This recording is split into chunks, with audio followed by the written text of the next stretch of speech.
નમસ્કાર દર્શક મિત્રો, સંદેશના ડિજિટલ પ્લેટફોર્મમાં હું સુભાષ તમારું સ્વાગત કરું છું.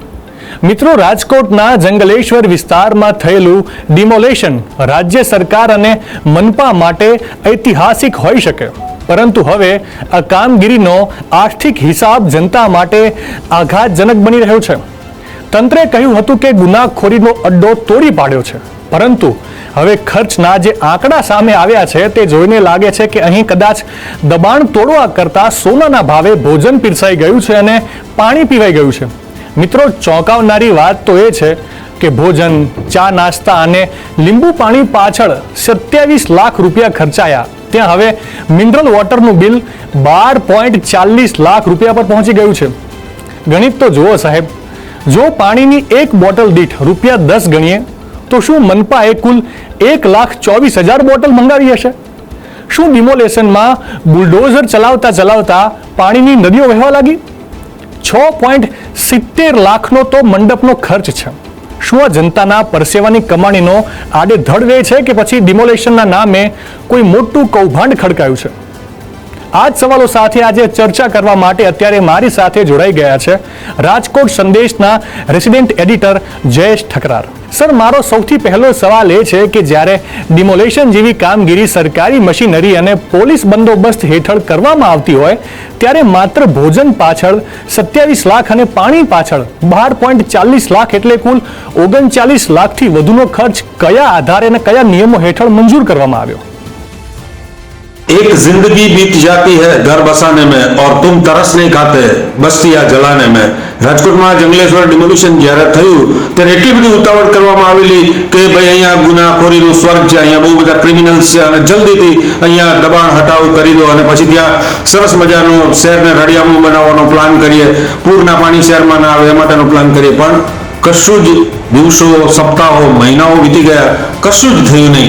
અને હવે જે બહાર આવ્યું છે તે તંત્રની ક્રૂરતમ નિર્દયતા દર્શાવે છે. આ નિર્દયતા એવા પ્રકારની છે કે જ્યારે 4,000થી વધુ લોકોના ઘર તૂટતા હતા, મહિલાઓ રડતી હતી, કેટલાક સગર્ભા મહિલાઓ વલોપાત કરતા હતા, ઘણા બધા દિવ્યાંગો કહેતા હતા કે અમે ક્યાં જશું. એવા સમયે કદાચ એમણે ગેરકાયદે બાંધકામ કર્યા છે એટલે તમે એમના મકાનો ભલે તોડી નાખો, એમને બેઘર ભલે કરી દો, પરંતુ એવા સમયે કોઈને કાજુ કતરી ખાવાનું શું છે, કોઈને ખજૂર પાક ખાવાનું શું છે? પણ હા, ખજૂર પાક ખવાયો છે, કાજુ કતરી ખવાયેલી છે અને 12 લાખથી વધુનું મિનરલ વોટર પણ પીવાયું છે. આ ક્રૂરતમ પિશાચી કૃત્ય છે. આવું તો કોઈને ના સૂઝે.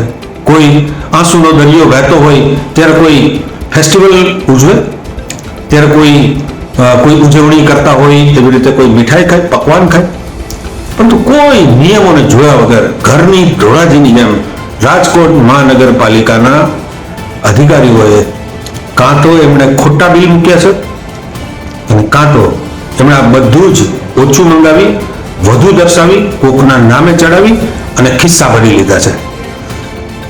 આ બધા પાછળ કોઈ નિયમો જોવામાં નથી આવ્યા અને આમ તો રાજકોટ મહાનગરપાલિકાને અને નિયમોને કશું જ લાગતું વળગતું નથી. જો પદાધિકારીઓને એટલે કે ચૂંટાયેલા જનપ્રતિનિધિઓને અને નેતાઓને મંજૂર હોય તો અધિકારીઓ મરજી પડે કરતા હોય છે.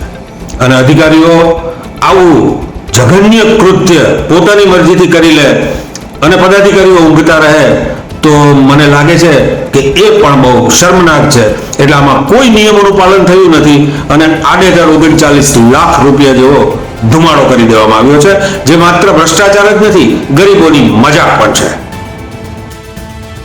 અને સર, મારે એ પણ જાણવું છે કે એવો દાવો કરવામાં આવી રહ્યો છે કે પાણી અને મંડપ માટે જે લાખો રૂપિયાના બિલ ચૂકવવામાં આવ્યા છે, તો શું એ કામગીરી માટે કોઈ પારદર્શક ટેન્ડર પ્રક્રિયા હાથ ધરવામાં આવી હતી ખરી? સ્થાનિક સ્વરાજ્યની સંસ્થામાં પ્રજાના પાઈનો હિસાબ જનપ્રતિનિધિઓએ અને અધિકારીઓએ રાખવાનો હોય છે અને સરદાર વલ્લભભાઈ પટેલે અમદાવાદ મહાનગરપાલિકામાં આવું કરી બતાવ્યું હતું. પૂરા દેશમાં ઘણા બધા એવા નેતાઓ થઈ ગયા છે કે જેમણે પ્રજાના એક પૈસાનો હિસાબ દર્શાવ્યો છે, પરંતુ રાજકોટ મહાનગરપાલિકાને અને નૈતિકતાને બિલકુલ લાગતું વળગતું નથી. અને એના કારણે જ્યારે આવી ઘટનાઓ બને, જેમ કે ડિમોલિશન કરવાનું હોય ત્યારે તાબડતોબ જે કોઈ ખર્ચા આવે, આવા ખર્ચાઓ માટે અધિકારીઓને મનગળત સત્તાઓ આપી દેવામાં આવી છે. અધરવાઇઝ આરોગ્ય અધિકારી લેવલનો એક વ્યક્તિ 39 લાખ રૂપિયા જેવો ખર્ચ કેવી રીતે કરી શકે? શું રાજકોટ મહાનગરપાલિકાના મ્યુનિસિપલ કમિશનર તુષાર સુમેરા બાબતથી અજાણ છે? જો અજાણ હોય અને એક અધિકારી 39 લાખ રૂપિયા કાજુ કતરી, ખજૂર પાક, પાણી વગેરે માટે બરબાદ કરી નાખે અને મ્યુનિસિપલ કમિશનરને ખબર પણ ના હોય, તો મ્યુનિસિપલ કમિશનરે ત્યાં રહેવાનો શું મતલબ છે? અને જો એમને ખબર નથી તો એમની પાસેથી પણ જવાબ લેવો જોઈએ. આરોગ્ય અધિકારી ખુલીને હવે અલગ અલગ ગટકડા કાઢે છે કે ભાઈ આ ખર્ચો તો જે કરવામાં આવ્યો છે એ વ્યાજબી છે અને કોઈ અધિકારીઓએ કાજુ કતરી કે ખજૂર રોલ ખાધા નથી અને આ બધું જ જે થયું છે એ નીતિ નિયમોના આધીન થયું છે. તો ખરેખર તો મ્યુનિસિપલ કમિશનરમાં નૈતિક હિંમત હોય તો એમને બહાર આવી અને આખી પ્રક્રિયા દર્શાવવી જોઈએ કે કોણે મંજૂરી માંગી હતી, કોણે ઓર્ડર કર્યો હતો, કઈ કઈ વાનગીઓ મંગાવવાની હતી, આ બધું કોણે કીધું? એક તરફ લોકો જ્યારે આંસુ સારતા હતા, બાળકો જ્યારે નિરાધાર બેઘર બની અને કાટમાળની વચ્ચે રડતા હતા, એવા સમયે તમે કાજુ કતરી ખાવાનું સૂજે છે? અને કમનસીબી તો જુઓ, હવે તમે પોતે ભરાઈ ગયા છો ત્યારે તમે એમ કહો છો કે આ તો પત્રકારો માટે કાજુ કતરી અને ખજૂર રોલ મંગાવવામાં આવ્યા હતા. શું પત્રકારોએ આવું તમને કહ્યું હતું? શા માટે? શા માટે? કોઈના પણ માટે આવું તો ના હોઈ શકે. વડાપ્રધાન પોતે પણ જ્યારે આવે છે, પત્રકારો ત્યારે પણ હોય છે, પરંતુ ત્યારે પત્રકારોની આ પ્રકારની આગતા સ્વાગતા થતી નથી. તમે જ્યારે જનરલ બોર્ડ બોલાવો છો ત્યારે ગઈકાલની પરિસ્થિતિ જુઓ, પત્રકારોને તમે ક્યાં બેસાડ્યા હતા? તમે પ્રેક્ષકોની ગેલેરીની પાછળ ફેંકી દીધા હતા. પત્રકારોની તમને ચોથી જાગીરની તમને શું વેલ્યુ છે? તમે શું વેલ્યુ કઈ કાજુ કતરી ખવડાવીને કરો છો? પત્રકારો એવી કોઈ બાબતોના મોહતાજ નથી. તમે તમારો ભ્રષ્ટાચાર ઢાંકવા માટે આવડું મોટું બિલ હોવા છતાં નથી તો ટેન્ડર કરતા, નથી બીજે ક્યાંયથી ભાવ મંગાવતા, નથી કોઈ 5 લોકોની કોઈ કમિટી પાસેથી મંજૂરી લેતા. અને જો એવી જ રીતે હોય કે કોઈ કમિટી કે કોઈ અધિકારી કે કોઈ પદાધિકારી, મેયર, સ્ટેન્ડિંગ ચેરમેનની મંજૂરી વગર જો આવા 39 લાખ રૂપિયાના ખર્ચા થતા હોય તો મને લાગે છે કે ટેન્ડર પ્રક્રિયાનો શું મતલબ છે? રાજકોટ મહાનગરપાલિકાએ ઘરની ધોરાજી ચલાવી અને જેને સૂજે એ ખર્ચા જ કરવા જોઈએ. તો પછી સરકારી પ્રક્રિયા જે છે ટેન્ડરિંગની, એનો શું મતલબ છે? એટલે આમાં બધા જ નિયમો, ટેન્ડરિંગ પ્રક્રિયા સહિત તમામ વસ્તુઓની ધજ્જિયા ઉડાવી દેવામાં આવી છે અને એ પણ છડે ચોક કે થાય એ કરી લો, અમે તો આમ જ કરવાના છીએ. સર, સામાન્ય જનતા એ પણ જાણવા માંગે છે કે રાજકોટના સામાન્ય નાગરિકોના ટેક્સના પૈસાનો ઉપયોગ શહેરના વિકાસ માટે થવો જોઈએ, પરંતુ શું આ રકમ ડિમોલેશન જેવી કામગીરીમાં પેટ પૂજા અને ચા પાણી પાછળ ઉડાવી દેવી એ જનતા સાથેની ક્રૂર મજાક નથી? સ્થાનિક સ્વરાજ્યની સંસ્થા ખરેખર તો જનતાના હિતોની રક્ષા માટે હોય છે. એમના રોડ, રસ્તા, પાણી, ગટર આ બધી વ્યવસ્થા સચવવા માટે હોય છે. પરંતુ રાજકોટ મહાનગરપાલિકાના ચૂંટાયેલા લોકો અને અધિકારીઓ આ બંને પ્રજાને કંઈક અલગ જ રીતે સમજે છે અને એટલા માટે પ્રજાની મજાક ઉડાવવી જાણે એ અહીંની પરંપરા બની ગઈ છે. અધરવાઇઝ ડિમોલિશન જેવું કામ થતું હોય તો એ ડિમોલિશન પછી તરત જ શું એ પ્લાન પણ તૈયાર હોવો જોઈએ ને. તમે આજી નદી અને જે રામનાથ મહાદેવ આજી નદીના કાંઠે બિરાજમાન છે એના માટે કરોડો રૂપિયાના પ્રોજેક્ટ દાયકાઓથી બનાવો છો, કેમ કશું કરતા નથી?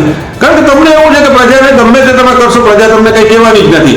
અને ભાજપ તો બહુમતીથી ચૂંટાયેલા લોકો ત્યાં બિરાજમાન છે, એમની તો ખરેખર નૈતિક જવાબદારી હોવી જોઈએ કે અધિકારીઓ જો ભ્રષ્ટાચાર કરે તો એમની સામે ત્વરિત એમણે એક્શન લેવા જોઈએ. પરંતુ પ્રજાના કરોડો રૂપિયા ટેક્સની બારીઓમાંથી વસૂલવામાં આવે છે, ઓનલાઈન વસૂલવામાં આવે છે અને જે લોકો ટેક્સ ભરવામાં મોડું કરે છે એમના ઘરે ઢોલ વગાડવામાં આવે, એમની બેઇજ્જતી કરવામાં આવે છે અને પછી પૈસાનું શું થાય છે? એ કરોડો રૂપિયામાં ધારે તો રાજકોટ ઇન્દોરથી વધારે સ્વચ્છ શહેર બની શકે એમ છે. રાજકોટ જે દેશના અન્ય સ્માર્ટ સિટીની તુલનામાં ઘણું આગળ નીકળી શકે એમ છે, પરંતુ કેમ રાજકોટના રસ્તા એટલા ફટીચર જેવા છે? શા માટે દર ચોમાસે રસ્તા તૂટી જાય છે અને ફરીથી એ જ રસ્તા પાછળ કરોડો રૂપિયાનું બાંધકામ થાય છે? તો પ્રજાના પૈસાને બરબાદ કરવું એ જાણે અહીંયા કોઈ શિરસ્તો હોય એવી પરંપરા અહીંયા અપનાવવામાં આવે છે. ને એટલા માટે આ તો 39 લાખ રૂપિયાનું બિલ સ્ટેન્ડિંગમાં મુકાણું એટલે બહાર આવ્યું અને ત્યારે પ્રજાને ખબર પડી કે આ નિર્દય લોકો ખરેખર પડદા પાછળ એમની માનસિકતા કેવી છે. અધરવાઇઝ તો આ બિલ બારોબાર પાસ પણ થઈ ગયું હોત. હવે એ તો અંદરની રાજરમત હશે કે ગમે તે હશે કે બધું બહાર આવ્યું, પરંતુ આ પ્રજા સાથે તો ખુલ્લી મજાક છે અને પ્રજા સાથે જ્યારે ખુલ્લી મજાક કરવામાં આવે છે ત્યારે હું માનું છું કે લોકશાહીનું ચીરહરણ છે. સર, મારો અંતિમ સવાલ કે શું સરકાર આ સમગ્ર પ્રકરણની કોઈ નિષ્પક્ષ એજન્સી દ્વારા તપાસ કરાવશે? જો તપાસમાં આ બિલમાં ભ્રષ્ટાચાર કે અતિશયોક્તિ સાબિત થાય તો શું આ કૌભાંડમાં સંડોવાયેલા અધિકારીઓ અને જવાબદાર પદાધિકારીઓ સામે પગલાં લેવામાં આવશે ખરા? ખરેખર તો આ મહાકૌભાંડ કે જે ક્રૂરતમ ભ્રષ્ટાચાર પણ છે એમની તપાસ થવી જોઈએ, પરંતુ અત્યાર સુધીનો જો ઘટનાક્રમ જોઈએ તો સ્ટેન્ડિંગ કમિટીમાં જે નવી બોડી આવી છે એમણે આ બિલને માત્ર પેન્ડિંગ રાખી છે. પેન્ડિંગ રાખવાનો શું મતલબ છે? બિલમાં તો કોઈ બદલાવ થવાનો નથી, અને હવે જો કોઈ બદલાવ કરે તો હું માનું છું એ પણ મોટી છેતરપિંડી છે. એટલે ખરેખર તો આ બિલ શા માટે મૂકવામાં આવ્યું એની તપાસ થવી જોઈએ, અને કોઈ નિષ્પક્ષ એજન્સી દ્વારા તપાસ થવી જોઈએ, અને એમણે એક એક સ્ટેપ, એક એક મુદ્દાને તલસ્પર્શી રીતે ચકાસવા જોઈએ કે આ બિલ મ્યુનિસિપલ કમિશનરની નજર હેઠળથી ગયેલું કે આરોગ્ય અધિકારીએ પોતાની મરજીથી મૂકેલું, અથવા તો આટલો બધો ખર્ચ થઈ ગયો છતાં ત્યારના જે શાસક છે, વહીવટદાર હોય, તો એમને ખબર હતી કે કેમ, અને આરોગ્ય અધિકારીને કયા નિયમ હેઠળ એટલી મોટી સત્તા આપવામાં આવે છે કે ડિમોલિશન વખતે મરજી મુજબ 39 લાખ રૂપિયાની વસ્તુ મંગાવી શકે? હમણાં જ એક પૂર્વ કોર્પોરેટર વિનોદ દવાએ કહ્યું કે આ તદ્દન ખોટા બિલ છે, કારણ કે જ્યારે ડિમોલિશન થતું હતું ત્યારે કેટલી બધી સેવાભાવી સંસ્થાઓ દ્વારા લોકોને જમવાનું પૂરું પાડવામાં આવતું હતું, પાણી પૂરું પાડવામાં આવતું હતું, અને ભાતભાતની સેવાઓ કરવામાં આવતી હતી. ઘણા બધા લોકો કે જ્યાં ડિમોલિશનમાં હતા, અધિકારીઓ, કર્મચારીઓ, એ લોકો ઘરેથી જમીને આવતા હતા, તો આટલો બધો ખર્ચ ક્યાંથી થાય? તો આ બધી બાબતો ખરેખર તો તપાસ માંગી લે તેવી છે, કારણ કે આ કોઈ એક ઘટના નહીં હોય, આવું વર્ષોથી ચાલ્યું આવે છે. ક્યારેક કોઈ જો આના ઉપર નિયંત્રણ મૂકશે, કોઈક આવી ઘટનાઓને ઉગાડી પાડી અને એના મૂળ સુધી પહોંચશે, તો પ્રજાના કરોડો રૂપિયા બરબાદ થતા અટકશે, અને મને લાગે છે ગરીબોની સાથે થતી આવી મજાક પણ અટકવી જોઈએ.